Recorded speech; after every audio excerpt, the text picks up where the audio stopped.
Assalamu alaikum masu sauraronmu.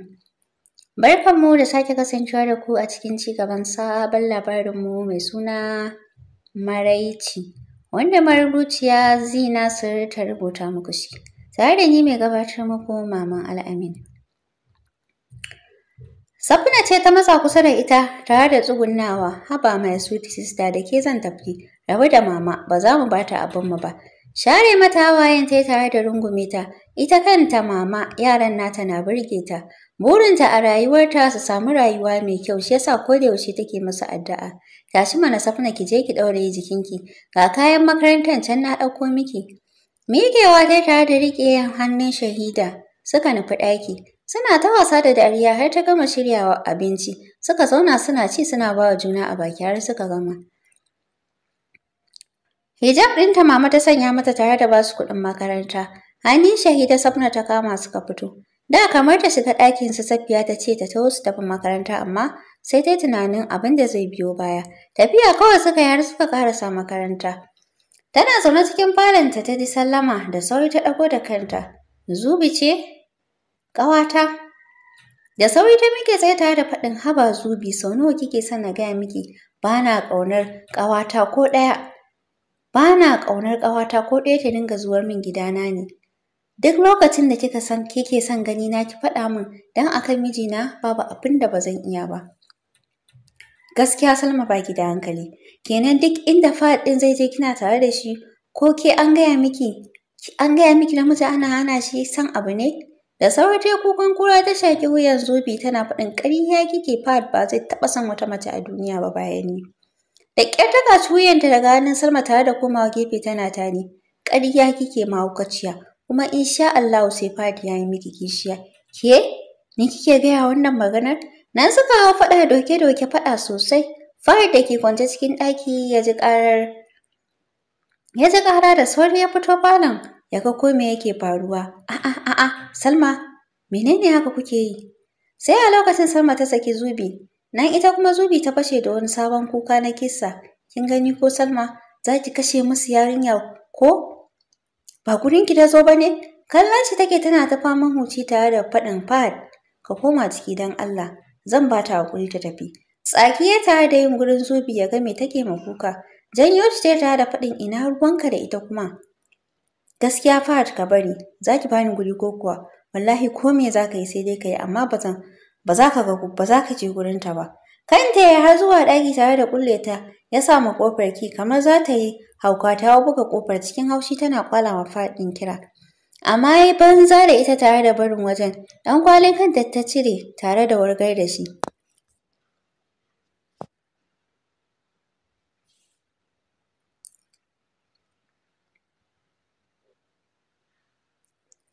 Ta kama yawo a cikin ɗakin tana hargitsa gashin kanta kamar mahaukaciya. Duk da sanyin esin amma ita gumi take saboda bala'in kishinta.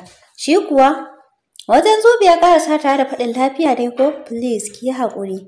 Wallahi na rasa abin da ke damunta ki yi haƙuri please. Babu komai Fahad amma ya kamata ka gaya mata ta rage abin da take yi don wata rana zai kai ta ga halaka. Sannan ta miƙe tare da ɗaukar bed da bag ɗinta ta bar gidan. Zama ya a gurin tare da kama kanshi tabbas Salma ba ta da hankali. Ya kamata ya ɗauki mataki a kanta. Don wata rana za ta ja masa abin da ya fi ƙarfinsa. Miƙewa ya tare da zuwa ya buɗe ta da sauri ta miƙe tare da biyo shi. Jikinta duk ta yayi ja. Dakata Fahad me ka gaya mata? Bai kula ta ba ya ci gaba da tafiya. Magana fa nake ma Fahad ka share ni.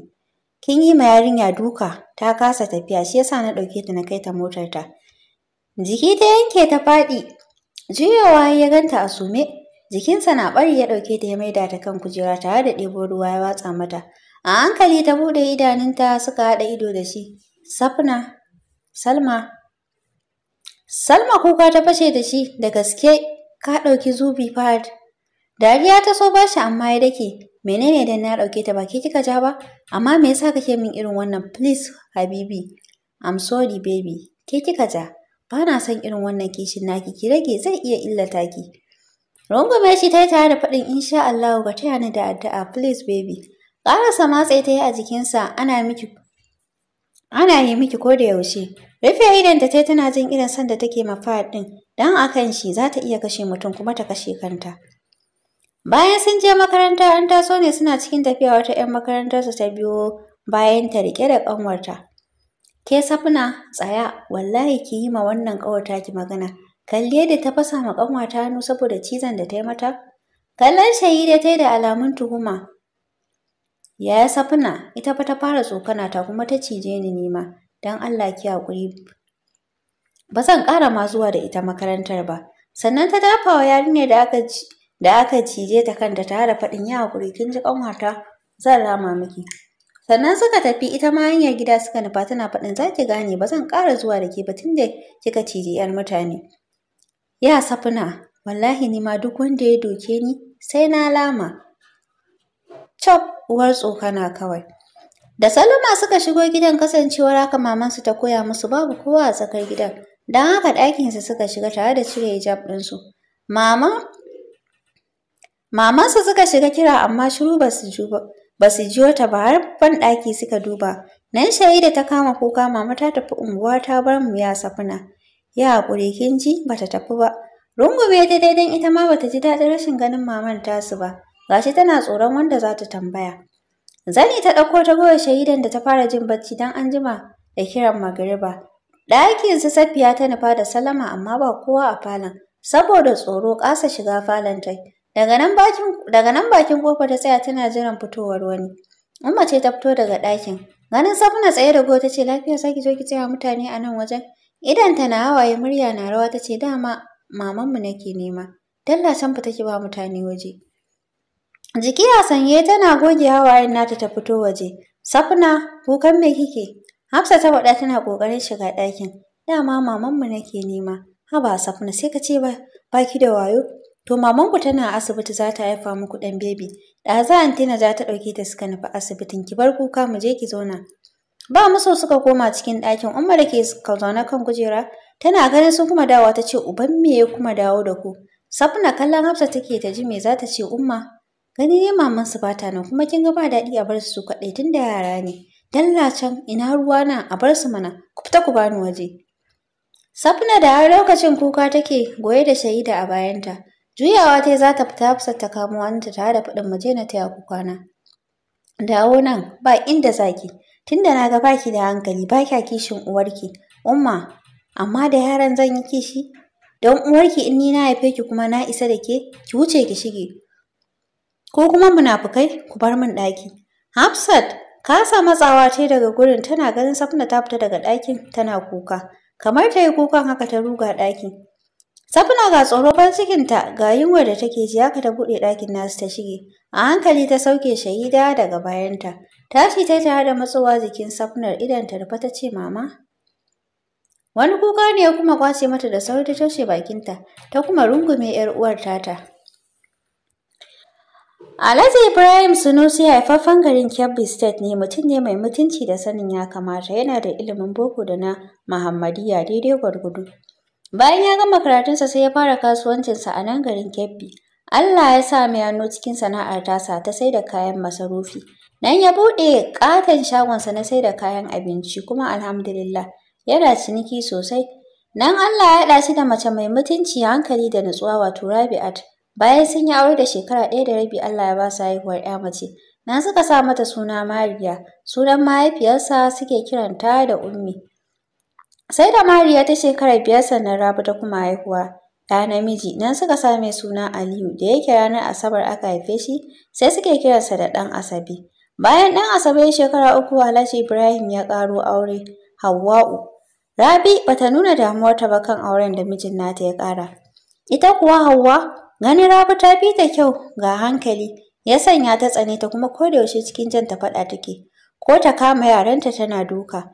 Hakan yana mugun ɓata ma Rabi rai amma sai ta shiru ba ta magana. Sai ma ta hana yaranta fitowa kullum suna ɗaki don ba ta son tashin hankali. Gashi in ranar girkinta ne ba ta gama abinci da wuri yara su yi ta faman jin yunwa sai dai ta sama musu abin da za su ci. Ko da ta sanarwa mai gidan nasu sai ya ce sai ana yi ana haƙuri ba sabawa ta yi ba.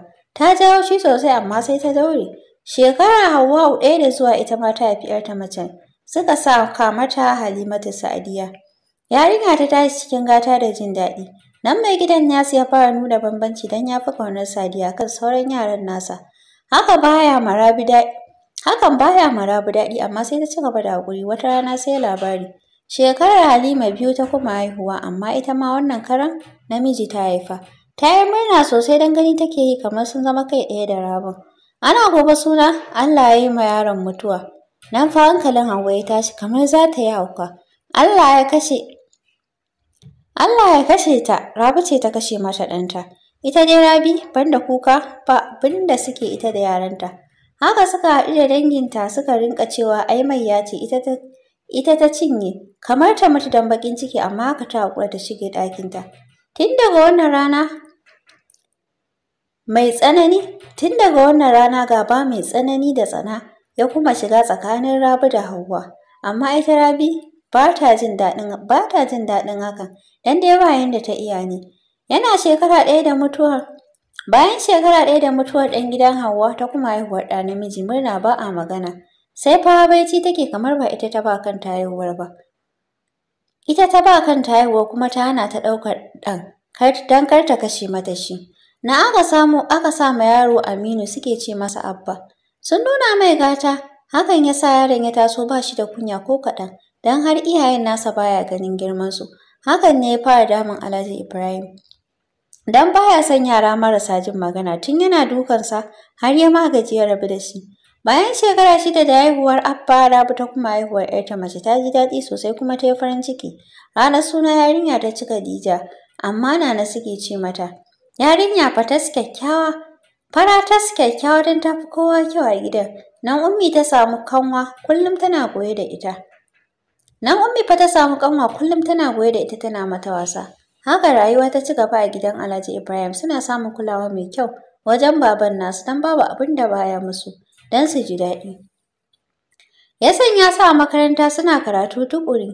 Shekarar na 2 Hauwa ta kuma haihuwar ‘yarta mace, ita ma aka sanya mata Hafsat. Tun daga kanta babu wanda ya kuma haihuwa a cikin gidan har lokacin da aka yi ma Mariya aure. Ta auri wani mai rufin asiri kuma saurayi amma shi ɗan Katsina ne. Na suka kai ta Katsina. Matuƙar haushi Hauwa tana jin shi, dan ta sa Sadiya akan ita ma ta samo mai arziki a yi mata auren. Bayan an dawo kwana 2 da bikin Mariya, ita ma Sadiya ta kawo wani Alhaji mai kuɗi ta ce shi take so a aura mata. Hauwa ta ji daɗi sosai nan ta sa aka yi mata auren, ita ma ashe yana da mata 2, ita ce ta 3. Nan kuwa aka kai ta don dai kowa far ɗin shi daban. Gida ya rage daga ɗan Asabe sai Abba, Nana da Hafsat. Nana da Hafsat sun taso kamar 'yan biyu, kasancewar Nana ba ta da girman jiki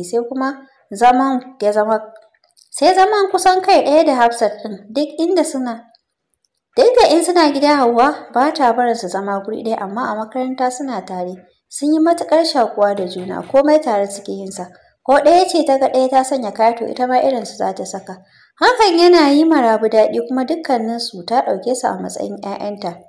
Ɗan Asabe ma ya dage yana ta karatu kuma alhamdulillah yana da ƙoƙari sosai kuma yana ɗan zuwa kasuwar baban nasu. Shi kuwa Abba irin 'yan iskar samarin nan ne, kullum yana gantali, baya zama a gida, ga shegen son mata ga shaye-shaye. Kuma ga shegiyar sata, don ko ba babar shi ce ta aje abu yana gani zai ɗauke, amma ita ko a jikinta don ita ke ƙara ɗaure masa gindi ya yi abin da ya ga dama. Alhaji Ibrahim ya gina musu sabon gida mai kyau, kowace ɗaki ciki da rumfa har nashi. Nan fa ya cancaɗo sabuwar amarya, Maryam kyakkyawa jajir da ita, 'yar garin Bauchi ce, sun zo sunan yayarta da ta haihu nan. A nan ya ganta kuma ita ma ta amince aka sha biki. Hauwa ta ji haushi sosai, kishi kamar ya kashe ta don mugun haushin Maryam ɗin take ji. Kyakkyawa da ita ga hankali, ilimi da nutsuwa. Hakan ya sa suka haɗe kansu da Rabi. Hankali kwance, don yaya ma take kiranta. Bata jima da zuwa ba ta samu ciki, dama ita ma Hauwa ta samu cikin amma sai ta riga Maryam ɗin haihuwa. Wata rana Hauwa ta sanya Abba ya yi ma Maryam duka, gashi lokacin cikinta ya fara tsufa. Ta sha wahala sosai kamar za ta mutu, na Alhaji Ibrahim ya kori Abba daga gidan, ya kuma ce ya cire shi daga cikin 'ya'yansa. Nan Hauwa ta dinga hauka, wai an tsane ta tunda aka kori ɗanta. Haka ta yi ta gama. Bayan kwana 2 ta haifi 'yarta Safiya, ita kuma ita ce mummuna a cikin gidan, amma haka Hauwa ta ɗauki son duniya ta ɗora kan Safiya. Shi yasa ita ma ta tashi da hali irin na uwata. Bayan wata 4 da haihuwar Safiya, ita ma Maryam ta haihu aka sa ma yarinyar Safna. An sha shagali sosai da yake danginta suna da kuɗi. Yarinya ta tashi cikin so da ƙauna gurin yayyenta. Kullum in ba ta bayan Hafsat tana gurin Nana da yake sun saba sosai da su. Abin da yake haɗa ta da uwarta kawai bacci ne da shan nono, haka ita ma ta ji daɗi sosai. Shekarar ta 5 ta kuma haihuwar mace aka sanya mata Fatima, suke kiranta Shahida da yake sunan mamanta ne. Haka rayuwar gidan ta ci gaba da gudana. Mariya ita ma yaranta 2, ita kuwa Sadiya bata taɓa haihuwa ba. Alhaji bayan shekara 2 ranar Talata, Allah ya yi ma Alhaji Ibrahim rasuwa babu ciwo ko don kawai waye gari aka yi babu shi. Kowa ya ji mutuwar nan sosai, abin tausayi. Lokacin Maryam na da ƙaramin ciki. Gida kullum cike yake da 'yan uwa da abokan arziki. Ana ta kuka ita ma take, haka aka yi ta zama makokiyar tsawon kwana 7 sannan kowa ya kama gabansa. Nan fa Hauwa ta fara tunanin yadda za ta raba Maryam da Rabi su bar gidan. Haka kuwa aka yi, nan ta shiga ta fita ta yi musu asiri. Ita dai Maryam bai fara aiki a kanta ba, amma Rabi hauka ta fara tuburan. Nan hankalin yaranta da nasu Maryam ya tashi, suka shiga nema mata magani. Abin tausayi, don duk wanda ya ganta sai ya tausaya mata. Nan suka ɗauke ta suka kai ta gidan mahaukata. Satinta 3 a can aka aiko musu cewar ta kashe kanta. Hankalin kowa ya yi mugun tashi, nan ita ma aka maido ta gida aka yi jana'iza. Sun yi kukan rashinta sosai. Bayan sadakar 7 Mariya ta ce za ta tafi da Nana ta zauna gurin har zuwa aurenta, amma za su na kawo musu ziyara. Maryam da Hafsat sun yi kukan rashin Nana sosai, dan tana ƙaunar su, ita ma haka suka tafi suna kukan rabuwa da juna. Haka rayuwa ta ci gaba. In an samu hutu Nana kan zo ta jima ɗakin Maryam. A ɗakin Maryam take sauka, kuma ɗan Asabe ke kula da gidan. Duk abin da suke so shi yake musu, amma Hauwa da suke kira Umma ba ta gani. Haka kuma ɗanta Abba ya dawo gida, amma shi baya yawan zama a gidan, kullum yana gantalinsa. Su Hafsat suna level 200 ita da Nana, kuma suna yawan waya, amma Umma ba ta taɓa barin ta je Katsina. Safna da Safiya kuwa suna primary 5 yanzu. Yanzu ne za su shiga JSS1. Shahida ce kawai bata shiga makaranta ba. Yanzu ɗan Asabe zai gyara gidan saboda aure zai yi, ya maida shi part 2 da nashi da na sauran matan.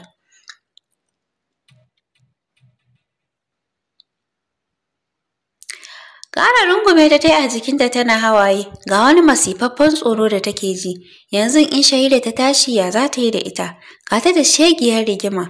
Wata iriyar yunwa take ji. A hankali ta kwantar da ita don kar ta tashi. Cikin ɗaki ta nufa ta duba ɗan basket ɗin da mama ke ɗan aje kayan ciye-ciye saboda Shahida. Cikin sa'a kuwa ta samu biskit, chocolate da juice na jarka.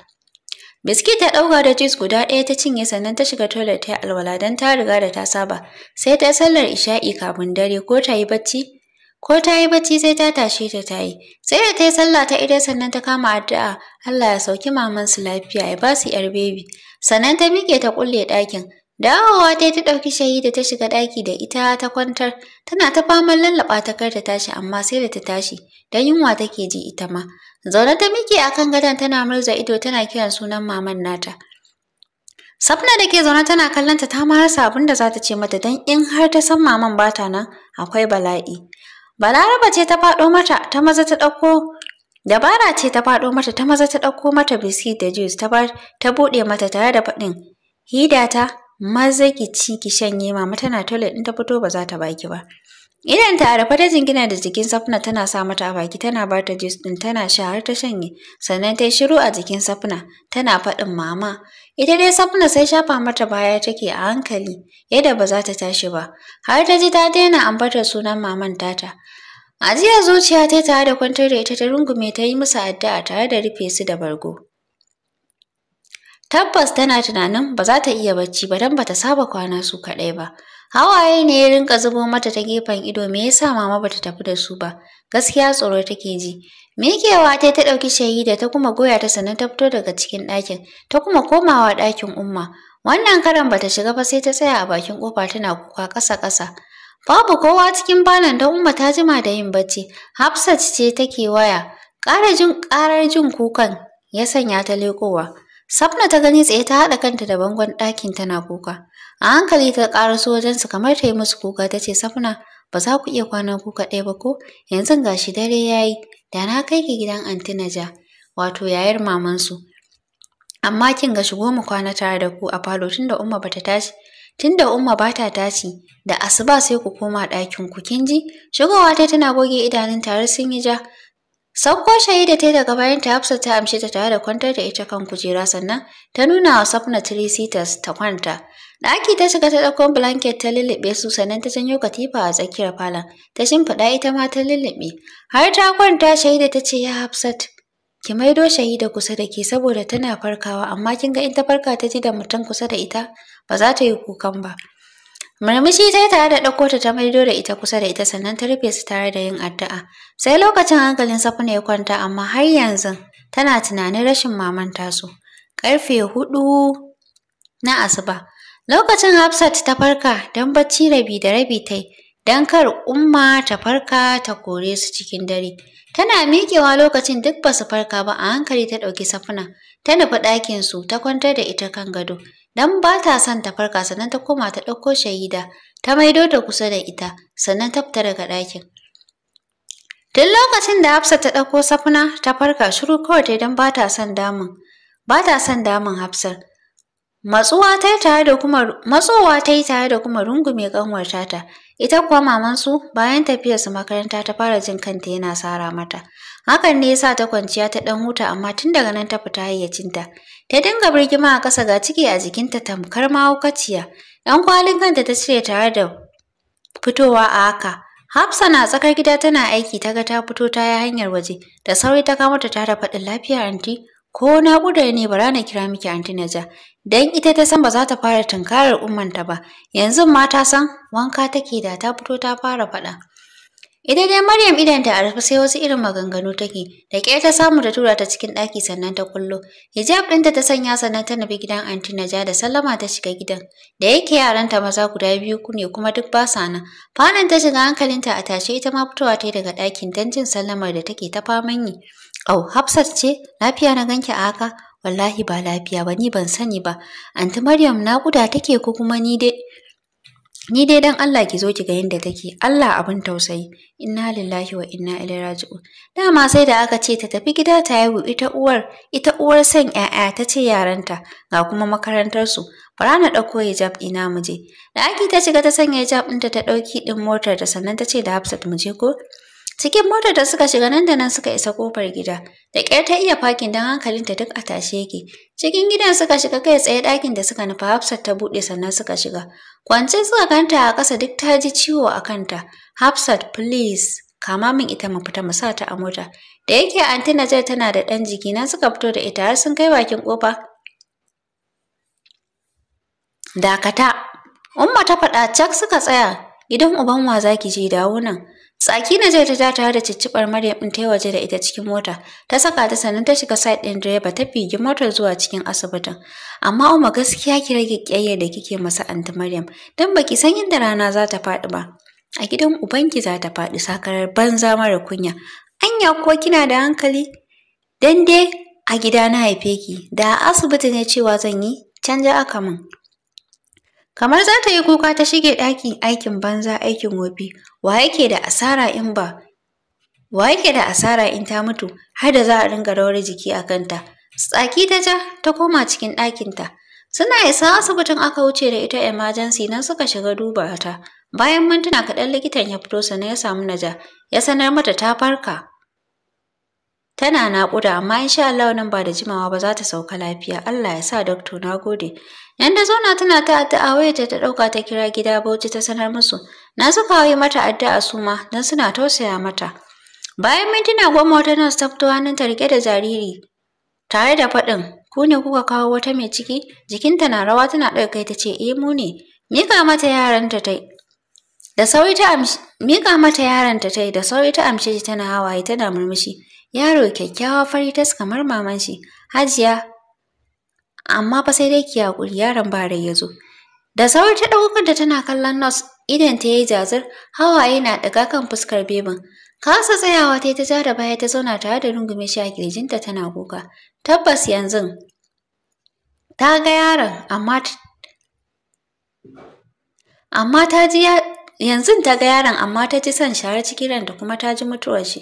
Kuka sosai take yi ita kanta nurses din ta ji tausayinta. Hajiya hakuri zaki duk mai rai mamaci ne. Dagowa ta yi da jajayen idanunta ta kalli nurse din tare da faɗin ita kuma uwar yaran fa. Ta ƙara shi maganar wani hawaye na daɗa bin fuskarta. Gaskiya dangane da matsalar haihuwa babu, amma dai ki je likita na son ganin ki.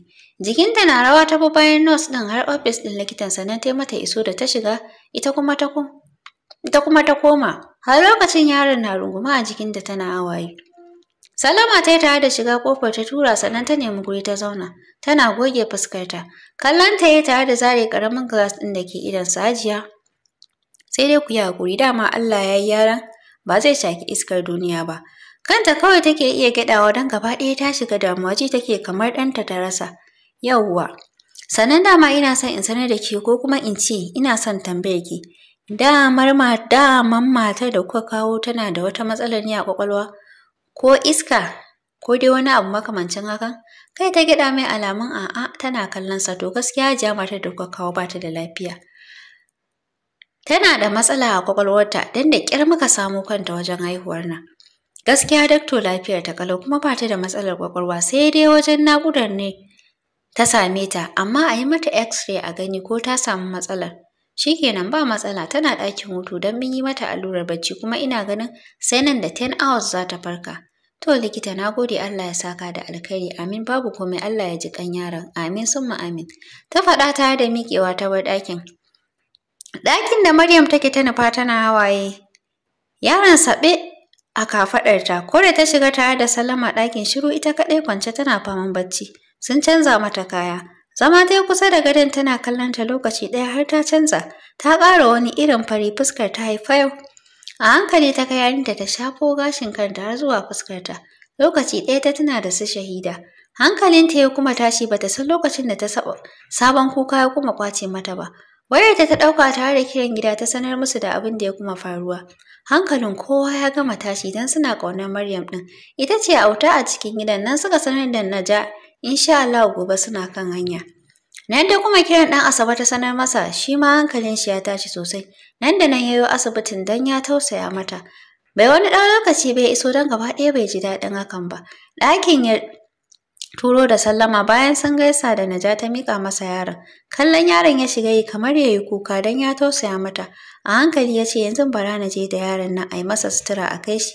Tunda kin ga yanzu kamar dare ya fara shikenan ba damuwa ni ma bara na je gida dan zan ɗauko waɗansu kaya tunda kaga kwana ya kama ni. Tare suka fito daga asibitin kowannen su ya cikin motarsa. Tana zuwa gida ɗaukar abin da za ta yi sannan ta fice daga gidan. Shi kuwa ɗan Asabe gidan liman ɗin layinsu ya kai yaron. Aka yi mai wanka aka shirya shi sannan suka kai shi. Asibitin ya dawo shi ma ya zauna sai dare sannan ya dawo ko da ya koma gida. Tunanin su Safina yake ko sun ci abinci ko ya za su ji dan ya san Umma ba ruwanta sai kuma ya tuna ai Hafsat na nan. Ko da ya taso zai je duba sai ya ga har sun kulle gidan haka ne ya koma ya kwanta amma tabbas yana tausaya ma yaran. To masu sauraro anan zamu dakata. Tare da ni ya gabatar muku Maman Al'amin.